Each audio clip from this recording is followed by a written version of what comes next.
Schizophrenia আমাদের অনেক পরিচিত একটা রোগ। সিজোফ্রেনিয়ার ক্ষেত্রে আমরা রোগীদের দুই রকম উপসর্গ দেখে থাকি বা সিমটমস দেখে থাকি। একটা হচ্ছে পজিটিভ সিমটমস আর একটা হচ্ছে নেগেটিভ সিমটমস।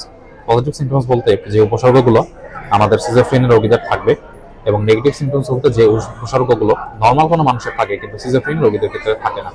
পজিটিভ সিমটমসের ক্ষেত্রে আমরা মনে রাখতে পারি এইভাবে ABCD দিয়ে। A for auditory hallucination, second or third person.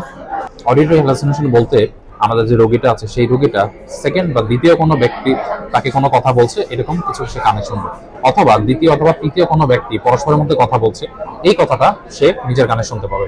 এটা হচ্ছে অডিটরি হ্যালুসিনেশনস। বিফোর ব্রডকাস্টিং, অর্থাৎ আমাদের রোগী যা চিন্তা করছে তার চিন্তাটা জানাজানি হয়ে যাচ্ছে, মানুষজন জেনে যাচ্ছে সে কি চিন্তা করছে। সি ফর কন্ট্রোলড ইমোশন, সে চিন্তা করবে যে কোনো ব্যক্তি বা কোনো পাওয়ার তার এই ইমোশনস গুলাকে কন্ট্রোল করছে। এবং ডিলিশন অফ পারসিকিউশন, যেটা হচ্ছে প্যারানয়েড ডিলিশন হতে পারে বা ডিলিশনের অন্যান্য টাইপ হতে পারে। ফর এক্সাম্পল, ডিলিশন বলতে একটা ফলস বিলিফকে বোঝায়। সে মনে করতে পারে যে তার এগেইনস্টে কেউ ষড়যন্ত্র করছে, তাকে বিষ খাইয়ে কেউ মেরে ফেলার চিন্তা করছে, এরকম। এরপরে আসে হচ্ছে আমাদের negative symptoms. Negative symptoms of schizophrenia সম্পর্কে আমরা পরবর্তী ভিডিওতে আলোচনা করব।